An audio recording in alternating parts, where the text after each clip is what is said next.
I just want to talk a little bit about the importance and the future of, I think, grazing in the United States. And I think right now we have a huge opportunity right here in front of us with grass genetic cattle. South Poles, you know, all the South Poles are one of the premier, I think, for heat and humidity, docility, good eating, good mothering, good milkers, just, they're good cattle, okay? Get you some of these cattle, find you a piece of ground, start trampling some of this grass on the ground. Folks, I don't think there's a better occupation on the face of the earth where we can use solar energy from the sun. So far, we're not taxed on that. We can use all the sun we want, and we can make a good living with these cows out here eating grass. So I just told you there's not hardly any equipment. We do have an ATV. Very, very fossil fuel free environment here.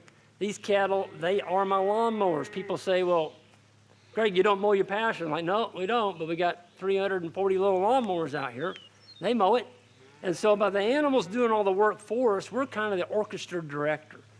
We're moving these animals around these farms, making sure that when we come back to them, they're fully recovered. And for young people getting into ag today, how are you going to go out here and buy the farm, buy the cattle, go get a loan for all this equipment you think you need? It's not going to happen. I was bankrupt. I was so close to being bankrupt. I didn't go bankrupt, but I was close. In 1999, I bought the cows, or the bank did.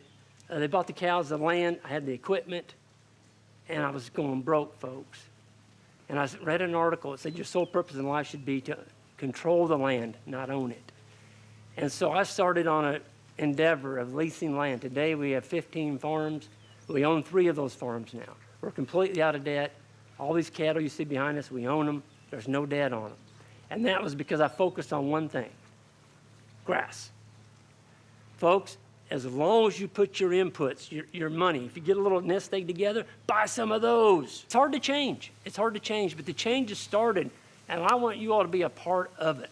It's an exciting time, and I'm just bubbly about this stuff. On the quality of life that we have with our cow herd, folks, when you get things set up, we're not out here with these cows 12 hours a day. We're out here maybe an hour in the morning, an hour at night, 340 some head in here, and that's 2 hours a day. The rest of the day, our quality of life has skyrocketed.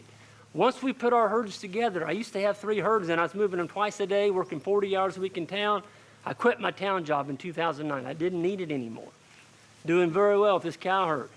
But your quality of life, my gosh, I go on vacation when I want. I do consulting for other people when I want. I go and do other things. I go fishing this spring.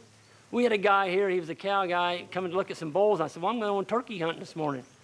Well, he said, you don't have time. You got all those cows. I said, no, we're going turkey hunting. He said, I've never heard of a cowman going turkey hunting when he's got so many things going on. I'm like, well, it really doesn't take a lot of time. You've got your fence, you've got your water, and folks, when you get your fence set up, I'll recommend you this. Don't get crazy putting in a whole bunch of paddocks.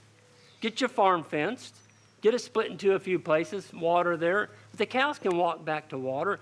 Don't spend all your money on fence.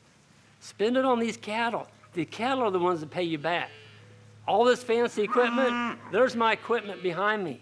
There's my equipment behind me.